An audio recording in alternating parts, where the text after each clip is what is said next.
Sleep in streets I used to walk.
talking to Jesus in a train station cafe.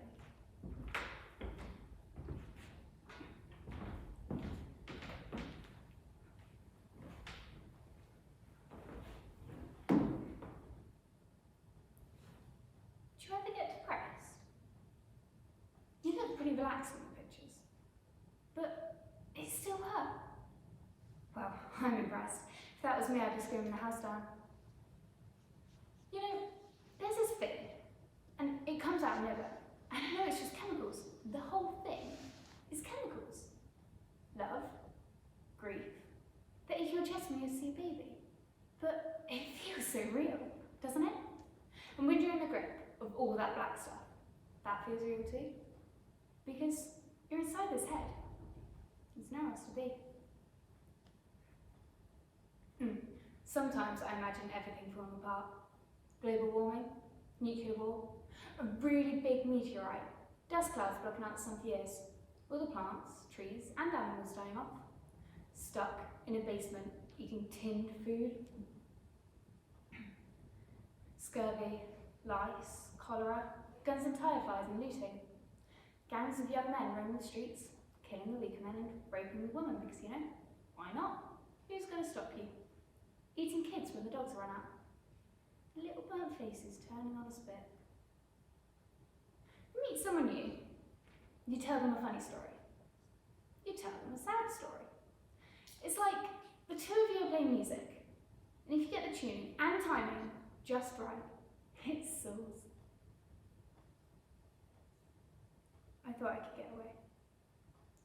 From me, from John, from my mother, from the gas bills and the dirty laundry, from all those sad faces you see at shopping centres.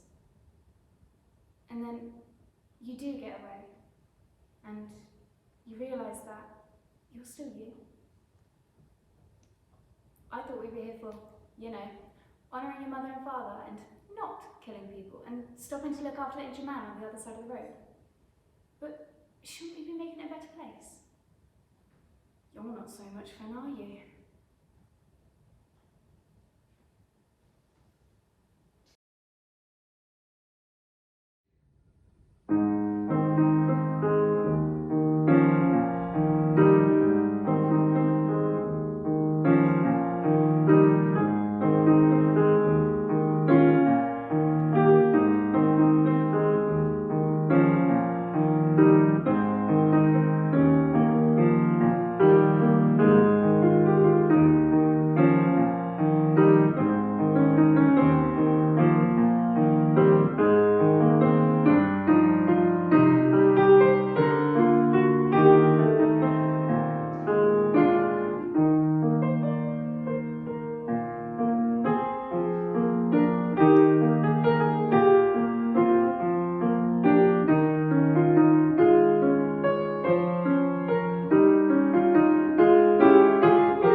1984 by George Orwell.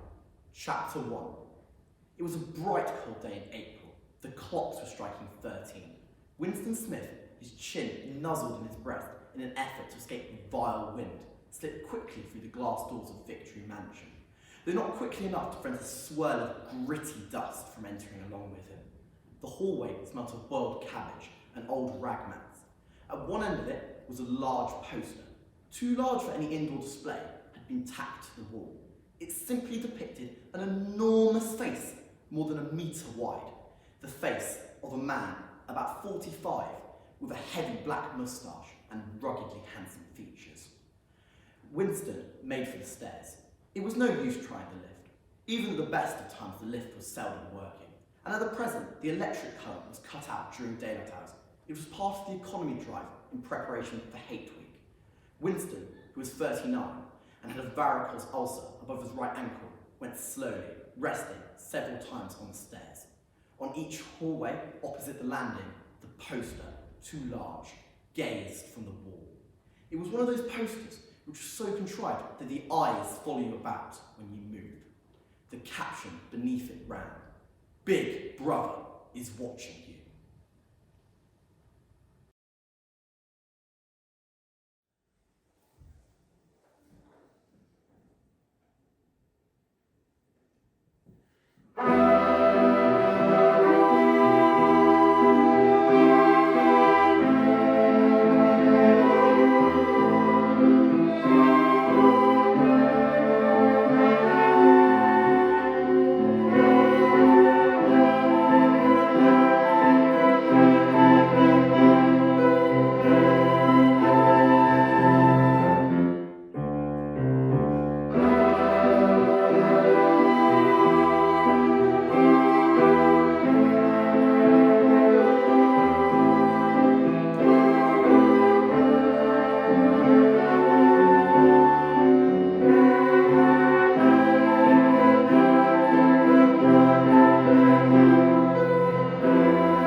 Poison Tree by William Blake.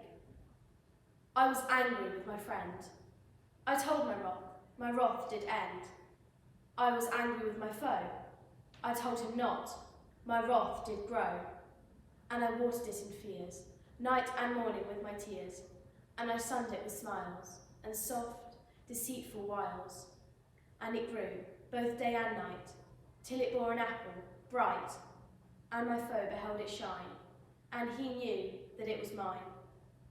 Into my garden stole, when night had veiled the pole, and in the morning, glad I see, my foe outstretched beneath the tree.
mean-spirited old man, Eros, and you won't get any mercy from me. Just because you've got no beard or white hair. You were about to send me off to a tryst with death. That's right, I know all about it. Prometheus spilled the beans on Thetis and the prophecy of Zeus's doom. No woman's worth that.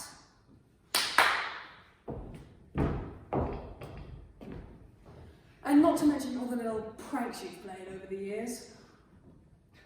It's not fair. Why do I have to be the whipping boy? I am a god just like the rest of them, and insult Hermes do this, Hermes do that. I'm surprised they haven't started tipping me. I might as well be a servant. I get all the grunt work, the mindless labour. Don't even say a word. Every time you send me down to Earth to have a little fun with some mortal, I have to turn into a bull, a satyr, a swan, an eagle. I'm a one-man zoo. You know, I'm kind of surprised you haven't had me turn into a bunny rabbit or a titmouse. I get up early. I sweep the kitchen, lay out all the cushions so that Zeus can sit nice and comfy. I then spend the whole day rushing his messages about, back and forth, up and down. And no sooner than I finish that, with no time to have a bath, I have to set the table, make sure the fork's in exactly the right position. Before this new cupbearer came, I had to pour the nectar too. Why can't these women ever just be in love with me? I am the ruler of Olympus, after all. Why do they always have to have some sort of animal fixation? Just once, I'd like to show up as myself, be appreciated for my own charms. As long as I'm honking and molting and flapping those ridiculous wings, she's in heaven. But the second I show my true form, she nearly kills herself trying to escape. So here I am, just back from Saigon, where he'd sent me to go and check up on Europa. And with no chance to catch my breath, I'm off to Argos in quest of Danny. Oh, by the way, he says, can you go and drop this message off to Antioch? I don't get it. You know, Apollo doesn't have this problem. Maybe it's the hair. You know, I swear mortal slaves are better off than I am. At least I stand some chance of being sold off to new master. You miss a bit.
Dulce et decorum est, by Wilfred Owen.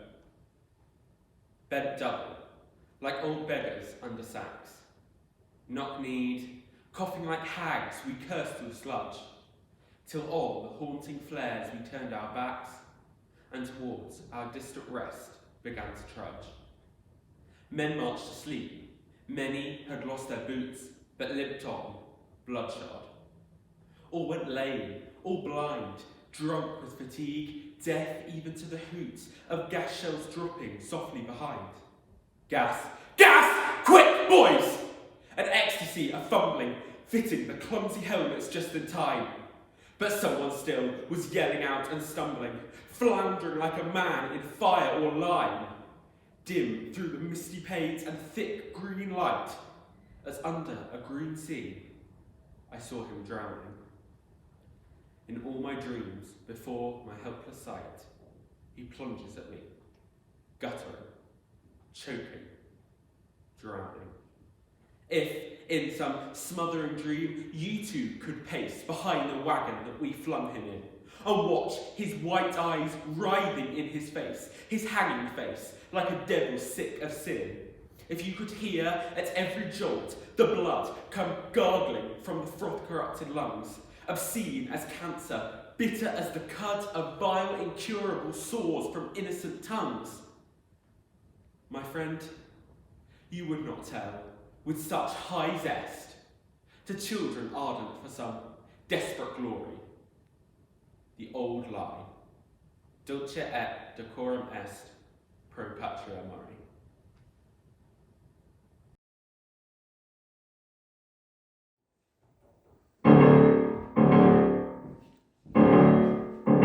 I've never seen a diamond in the flesh.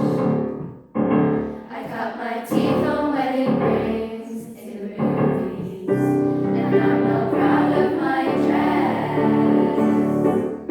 In the torn up town, no postcode envy, and every sounds like gold teeth, grey goose dripping in the bathroom, bloodstains, ball gowns, trash in the hotel room, we don't care. Driving down when I sit on dreams, and every sounds like crystal, made back in diamonds on your timepiece, jet planes, islands, tigers and a gold beach, we don't care, we don't care. Love affair, I will never be royal. They don't run it all blood, don't run it all blood.